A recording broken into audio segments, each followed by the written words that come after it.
কেন আমরা এই নবীর শুভাগমনে আমরা আনন্দ উল্লাস করতেছি, ঈদে মিলাদুন নবী সাল্লাল্লাহু আলাইহি ওয়াসাল্লাম উদযাপন করছি? কারণ এই নিয়ামতের সাথে দুনিয়ার আর কোনো নিয়ামতের তুলনা হয় না। আমার নবীজি বলছেন, আনার রহমতুল মুহদা, আনার নিয়ামতুল মুজদা, ওয়া আনাস সিরাজুল মুনির। আমি হচ্ছি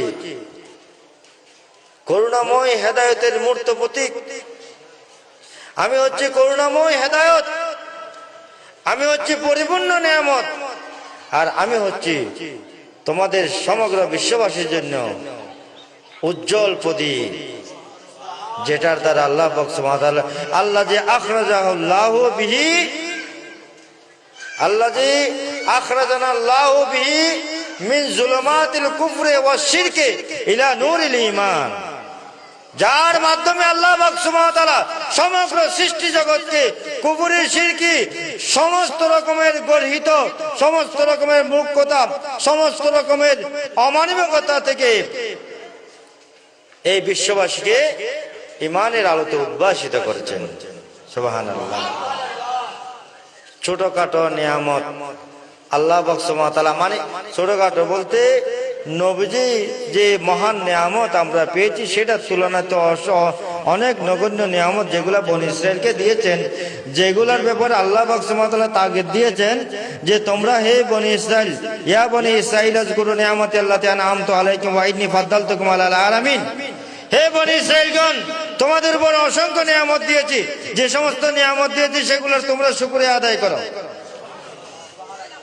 বনী ইসরাইল শুকরিয়া আদায় না করার কারণে পদে পদে তাদের উপর বিপদ আসছে। বিপদ আস্তে আস্তে শেষ বিপদ কি? শেষ বিপদ হচ্ছে দুরিবাত আলাইহিমুজ জিল্লাতু ওয়াল মাসকানাতু ওয়া বাউ বিগাদাবিন মিনাল্লাহ, যে তোমাদের উপর লাঞ্ছনাকে অবধার্য করে দেয়া হলো, বঞ্চনাকে অবধার্য করে দেয়া হলো, যাযাবরত্বকে অবধার্য করে দেয়া হলো। তোমাদের কোনো বাড়িঘর থাকবে না, তোমরা হাটের লাথি ঘাটের কিল খাবা। এই ইহুদিদের তকদিরে সেটাই জুটেছিল, কিন্তু আমাদের দুর্বলতার সুযোগে তারা আজকে স্ট্রং অবস্থানে প্রতিষ্ঠিত। যাই হোক, তো বনী ইসরাইল এই লাঞ্ছনার পিছনে কারণ কি? তারা নিয়ামতকে অস্বীকার করেছিল, আল্লাহর মাহবুব বান্দাদেরকে তারা কষ্ট দিয়েছিল, বেয়াদবি করেছিল। আর আমরা যে নিয়ামত পেয়েছি, এই নিয়ামত আল্লাহ পাক সুবহানাহু ওয়া তাআলা কোরআনে পাকের মধ্যে আমাদেরকে দেখাই দিচ্ছে, আমাদেরকে এটার জন্য শুকরিয়া আদায় করার জন্য স্মরণ করিয়ে দিয়েছে। উযকুরু নিয়ামাতাল্লাহি আলাইকুম ইয কুনতুম আ'দাআন ফাআল্লাফা বাইনা কুলুবিকুম ফাসবাহতুম বিনিয়ামাতিল্লাহি ইখওয়ানা। সেই জন্য আমরা নিয়ামতের শুকরিয়া আদায় পূর্বক আল্লাহর নির্দেশে সুন্নতে ইলাহির অনুসরণে, কারণ আল্লাহ পাক সুবহানাহু ওয়া তাআলা ঈদে মিলাদুন নবী সাল্লাল্লাহু আলাইহি ওয়াসাল্লাম উদযাপন করেছেন আলমে আরওয়ার মধ্যে সমস্ত নবীগণকে নিয়ে। এবং যেদিন আমার নবীজি দুনিয়ার বুকে তশরিফ আনতেছেন, সেদিন সমগ্র বিশ্বে এমন এমন ঘটনা ঘটিয়েছেন, সমগ্র খোদাইকে জানিয়ে দিয়েছেন আজকে রহমতুল্লাহ আলামিন আমার প্রিয় হাবিব সাল্লাল্লাহু আলাইহি ওয়াসাল্লাম, যার জন্য এই বিশ্বের সমস্ত আয়োজন, তিনি আজকে দুনিয়ার বুকে শুভাগমন করতেছেন। সুবহানাল্লাহ। সাথে সাথে আমরা নবীজির উম্মত হিসেবে আল্লাহ আমাদেরকে দুনিয়াতে পাঠিয়েছেন, এটা এক বিশাল নিয়ামত, সেটার শুকরিয়া আদায় করব।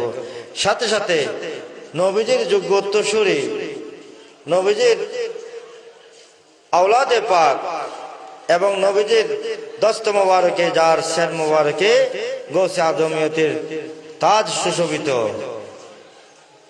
যার পরশে, যার নজরে করমে,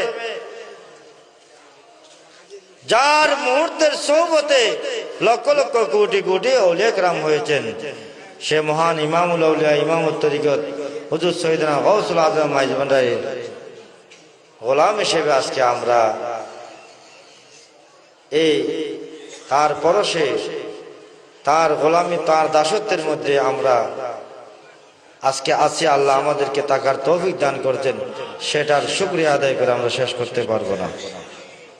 আমাদেরকে মহান গাউসুল আজম দিয়েছেন, আমাদের এই পূর্বাঞ্চলে কোনো নবী আসে নাই, কোনো সাহাবায়ে কেরাম আসে নাই। আল্লাহ কি সব দিক দিয়ে আমাদেরকে বঞ্চিত করবেন? আল্লাহ পাক সুবহানাহু ওয়া তাআলা এমন মহান সত্তা, আল্লাহর মাহবুব বান্দা, যিনি আওলাদ রাসূল, যিনি আমার নবীজির যোগ্য উত্তরসূরি, যিনি আমার নবীজির পবিত্র হাত মোবারকে যার শেরে পাকে গৌসে আজমের তাজ সুশোভিত, তাকে আমাদেরকে দিয়েছেন।